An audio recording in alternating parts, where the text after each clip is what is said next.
Selamat pagi, siang, sore, malam.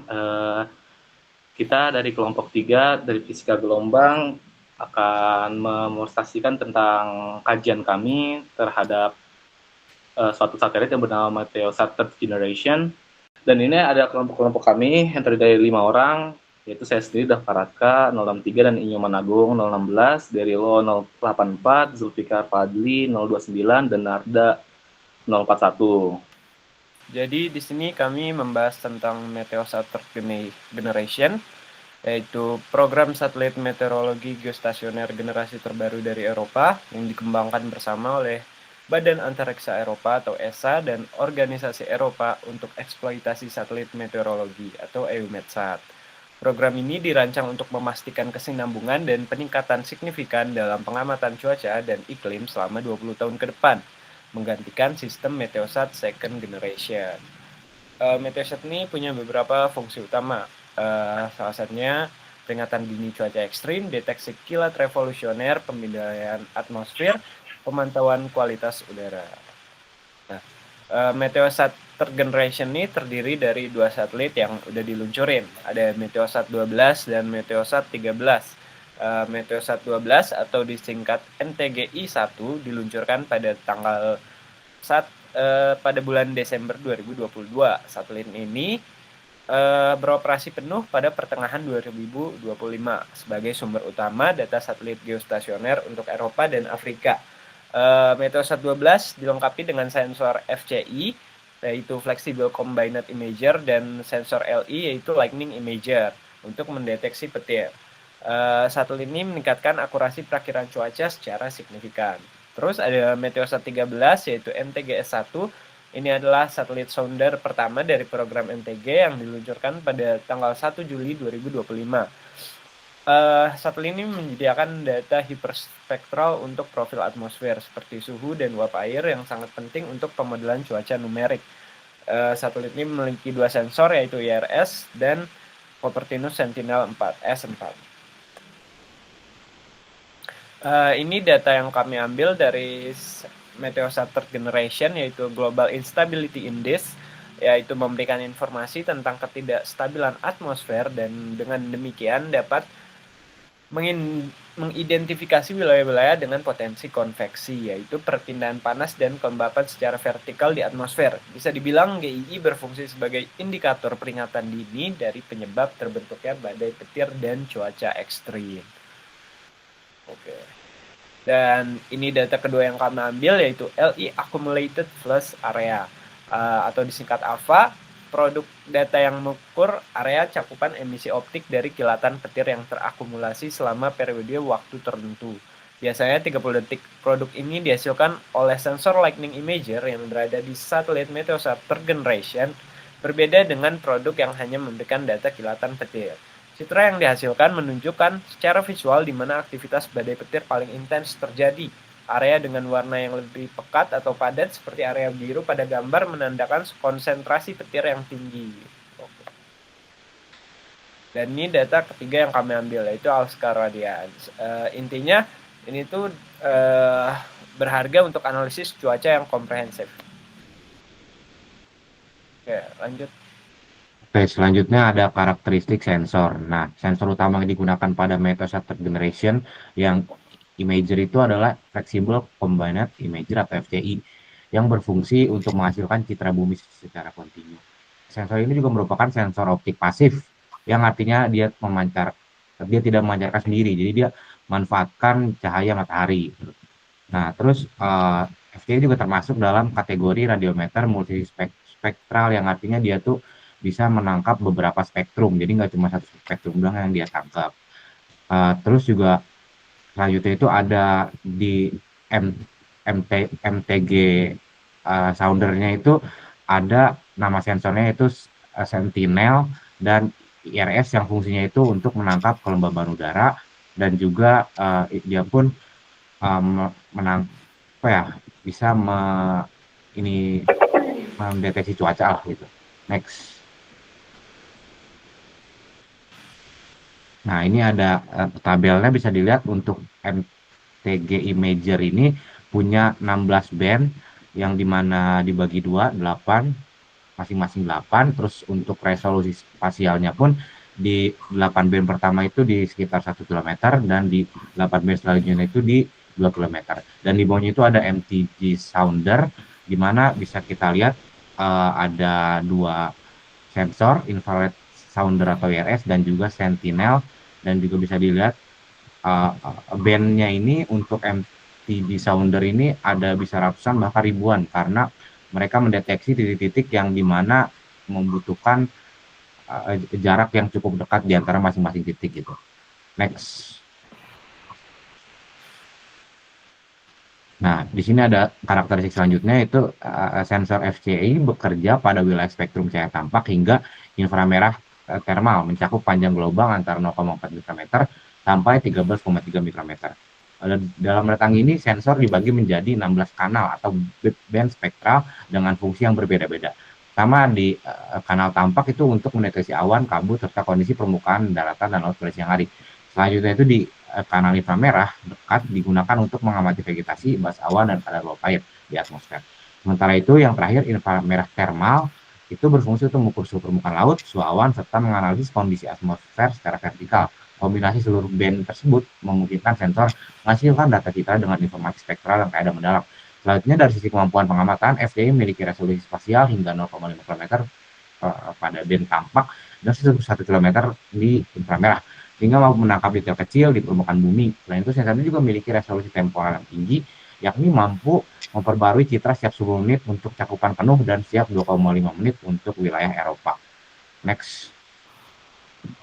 Nah, selanjutnya di sini ada karakteristik dari satelit sounder, di mana dilengkapi dengan infrared sounder dan UV sounder. Sensor IRS ini merupakan sensor hiperspektral yang bekerja pada wilayah inframerah thermal dengan rentang sekitar 700 sampai 1200 bilangan gelombang dan 1600 sampai 2170 bilangan gelombang. Sensor ini memiliki ribuan kanal spektral yang mampu merekam data secara kontinu untuk mendeteksi radiasi yang dipancarkan atmosfer.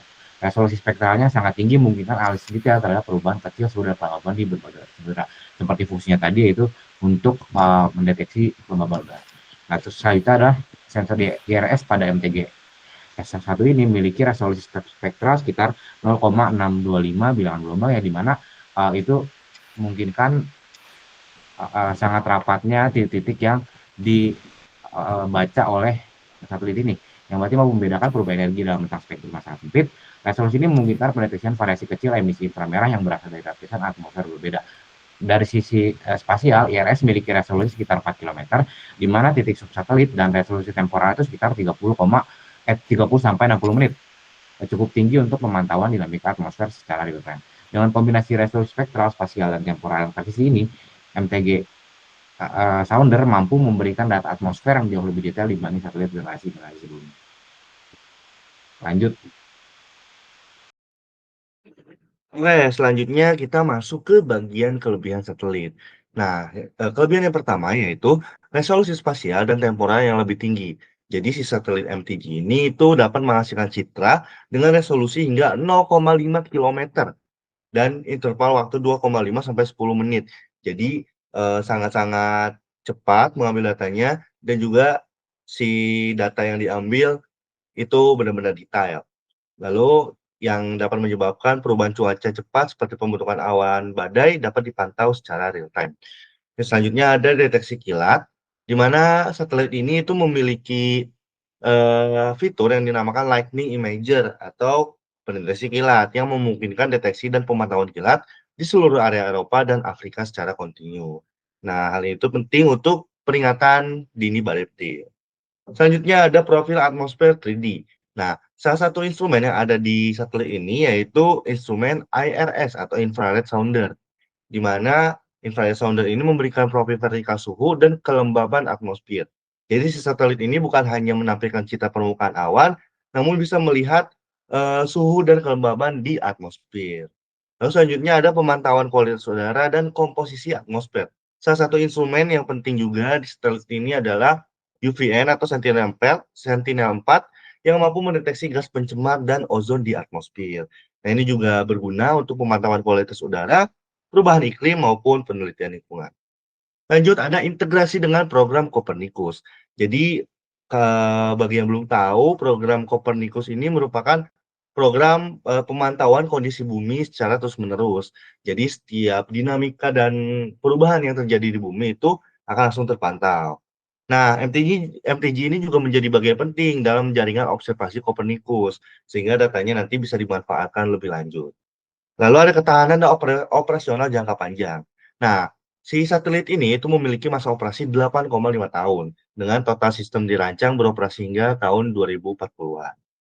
Dan yang terakhir itu ada akurasi radiometrik dan geometrik tinggi, di mana sistem sensor dan kalibrasinya itu dirancang untuk menghasilkan data yang lebih stabil dan akurat, baik dalam pengukuran suhu maupun refleksivity.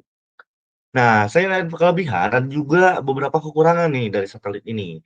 Yang pertama itu biaya produksi dan operasional sangat tinggi. Jadi emang operasional dan pembuatan satelit ini itu sangat-sangat mahal ya.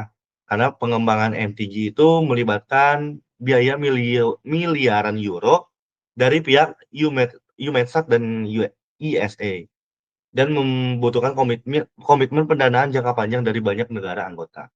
Lalu selanjutnya ada kompleksitas teknologi, di mana proses integrasi, pengujian, dan pemeliharaannya itu sangat-sangat kompleks atau sangat-sangat sulit. Dan itu berpotensi keterlambatan peluncuran atau gangguan teknis lebih tinggi dibandingkan generasi sebelumnya, yaitu Meteosat second generation atau yang pertama. Nah, terus yang selanjutnya ada keterbatasan area cakupan.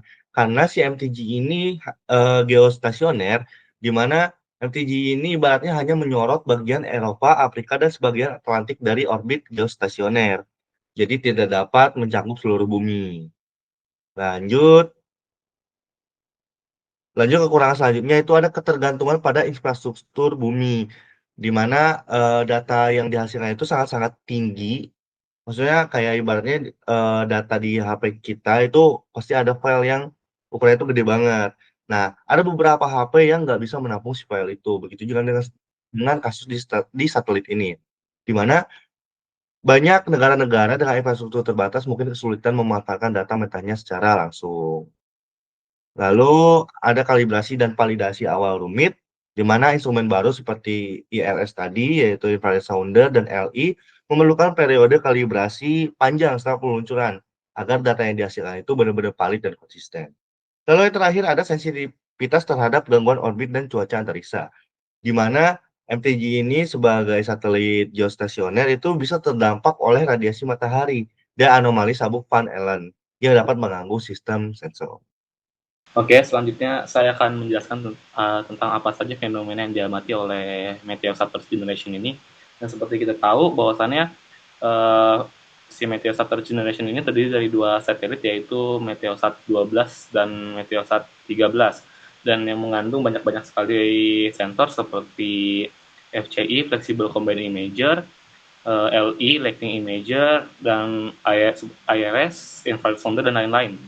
Nah, yang diamati oleh sensor pada Meteosat Third Generation ini itu ada 8. Yang pertama itu awan dan sistem cuaca yang diamati oleh FCI, Flexible Combined Imager. Aktivitas listrik dan atmosfer seperti kilat dan petir-petir itu direkam oleh Lightning Imager. Kelembapan dan suhu atmosfer itu dapat diamati oleh IRS atau Instrument Infrared Sounder. Dan kabut asap dan abu vulkanik dideteksi oleh FCI dan IRS dari satelit MTG. Dan setelah itu ada badai tropis dan cuaca ekstrim. Melalui kombinasi instrumen FCI dan LI dan MTG itu dapat direkam. Dan kualitas dan komposisi udara ada instrumen bernama Sentinel-4 yang dapat merekam itu, dan sinyal darurat, yaitu bahwasannya Meteosat Third Generation itu dilengkapi dengan sistem bernama Geosar yang dapat mengirim sinyal darurat. Dan yang terakhir itu ada suhu dan permukaan laut dan darat. Melalui kombinasi dengan pengamatan dari FCI dan IRS, satelit IMTG dapat mengukur suhu permukaan laut serta suhu permukaan darat. Lanjut. Secara keseluruhan, Meteosat Third Generation ini merupakan lompatan besar dalam teknologi observasi bumi, terutama dalam bidang meteorologi. Satelit ini secara signifikan meningkatkan akurasi perkiraan cuaca, peringatan dini bencana, pemantauan kualitas udara, hingga pemahaman kita tentang perubahan iklim. Meskipun menghadapi tantangan, misalnya berupa biaya yang tinggi dan maintenance teknologi yang cukup kompleks, manfaat yang dihasilkan untuk kebutuhan manusia dalam masa-masa mendatang termasuk dalam aset yang vital. Sekian yang kelompok kami dapat sampaikan. Terima kasih.